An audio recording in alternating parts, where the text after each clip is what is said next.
आपके YouTube channel पर आपका स्वागत है। तो आज हम सुनेंगे सोमवार व्रत की कथा। एक बहुत धनवान साहूकार था, जिसके घर धन आदि किसी भी प्रकार की कमी नहीं थी, परंतु उसको एक दुख था कि उसके कोई पुत्र नहीं था। वह इसी चिंता में रात दिन दुखी रहता था। वह पुत्र की कामना के लिए प्रति सोमवार को शिवजी का व्रत और पूजन किया करता था तथा सायंकाल को शिव मंदिर में जाकर शिवजी के सामने दीपक जलाया करता था। उससे इस भक्ति भाव को देखकर एक समय श्री पार्वती जी ने शिवजी महाराज से कहा, महाराज, यह साहूकार आपका अनन्य भक्त है और सदैव आपका व्रत और पूजन बड़ी श्रद्धा से करता है।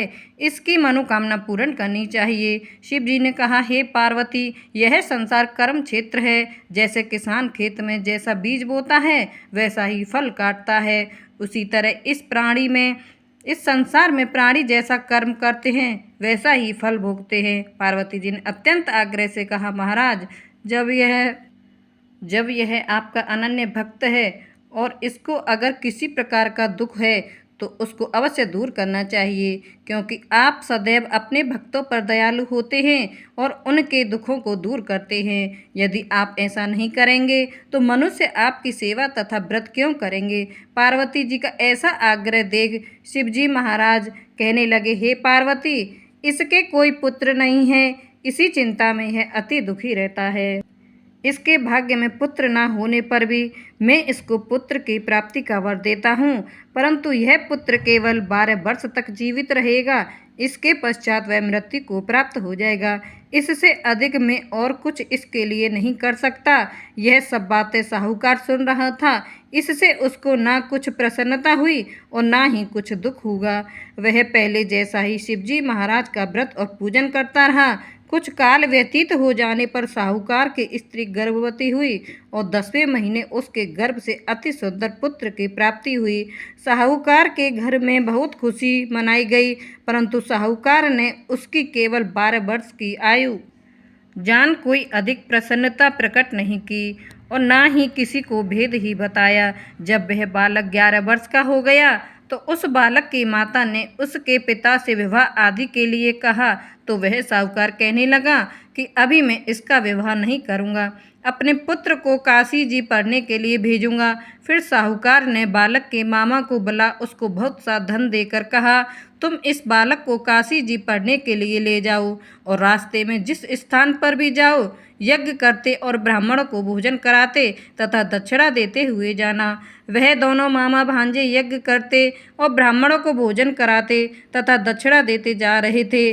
रास्ते में उनको एक शहर पड़ा। उस शहर में राजा की कन्या का विवाह था, परंतु जो राजकुमार विवाह कराने के लिए आया था वह एक आंख से काना था। उसके पिता को इस बात की बड़ी चिंता थी कि कहीं वर को देख कन्या के माता पिता विवाह में किसी प्रकार की अड़चन पैदा न कर दें।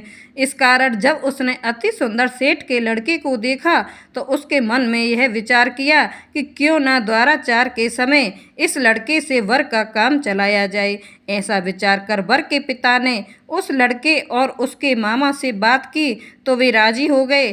फिर उस लड़के को वर के कपड़े पहना तथा घोड़ी पर चढ़ा दरवाजे पर ले गए और सब कार्य प्रसन्नता से पूर्ण हो गया।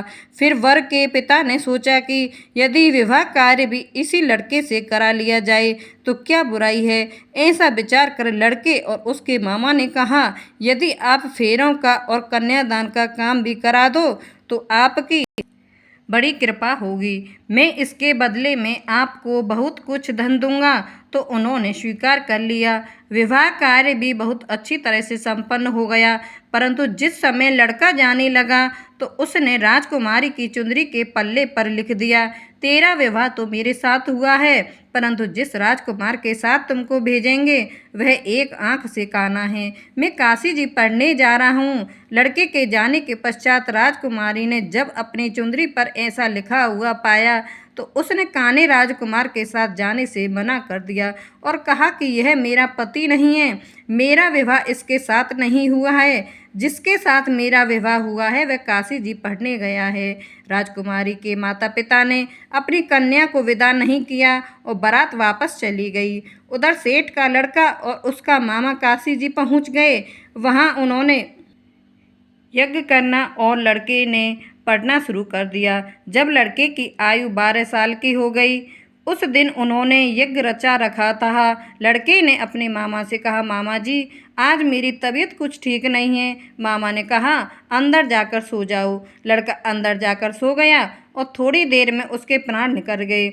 जब उसके मामा ने आकर देखा तो वह मृत पड़ा था, तो उसको बड़ा दुख हुआ और उसने सोचा कि अगर मैं अभी रोना पीटना मचा दूंगा तो यज्ञ का कार्य अधूरा रह जाएगा। अतः उसने जल्दी से यज्ञ का कार्य समाप्त कर ब्राह्मणों को जाने के बाद रोना पीटना आरंभ कर दिया। संयोगवश उसी समय शिव पार्वती जी उधर से जा रहे थे। जब उन्होंने जोर जोर से रोने की आवाज़ सुनी तो पार्वती जी कहने लगी, महाराज, कोई दुखिया रो रहा है, इसके कष्ट को दूर कीजिए। जब शिव पार्वती ने पास जाकर देखा तो वहाँ एक लड़का मृत पड़ा था। पार्वती जी कहने लगी, महाराज, यह तो उसी सेठ का लड़का है जो आपके वरदान से हुआ था। शिव जी कहने लगे, हे पार्वती, इसकी आयु इतनी ही थी, सो यह भोग चुका। तब पार्वती जी ने कहा, हे महाराज, इस बालक को और आयु दो, नहीं तो इसके माता पिता तड़प तड़प कर मर जाएंगे।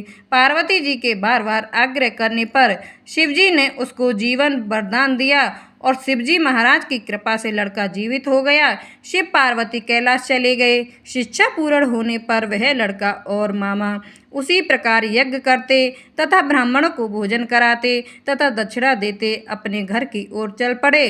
रास्ते में उसी शहर में आए जहाँ उसका विवाह हुआ था। वहाँ पर आकर उन्होंने यज्ञ आरंभ कर दिया तो उस लड़के के ससुर ने उसको पहचान लिया और अपने महल में ले जाकर उसकी बड़ी खातिर की। साथ ही बहुत दास दासियों सहित आदरपूर्वक लड़की और जमाई को विदा किया। जब वे अपने शहर के निकट आए तो मामा ने कहा, मैं पहले घर जाकर खबर कर आता हूँ। जब उस लड़के का मामा घर पहुंचा तो लड़के के माता पिता घर की छत पर बैठे थे और उन्होंने यह प्रण कर रखा था कि यदि हमारा पुत्र सकुशल लौट आया तो हम राजी खुशी नीचे आ जाएंगे, नहीं तो छत से गिरकर अपने प्राण दे देंगे। इतने में उस लड़के के मामा ने आकर यह समाचार दिया कि आपका पुत्र आ गया है, तो उनको विश्वास नहीं आया। उसके मामा ने शपथ पूर्वक कहा कि आपका पुत्र अपनी पत्नी के साथ बहुत सारा धन लेकर आया है।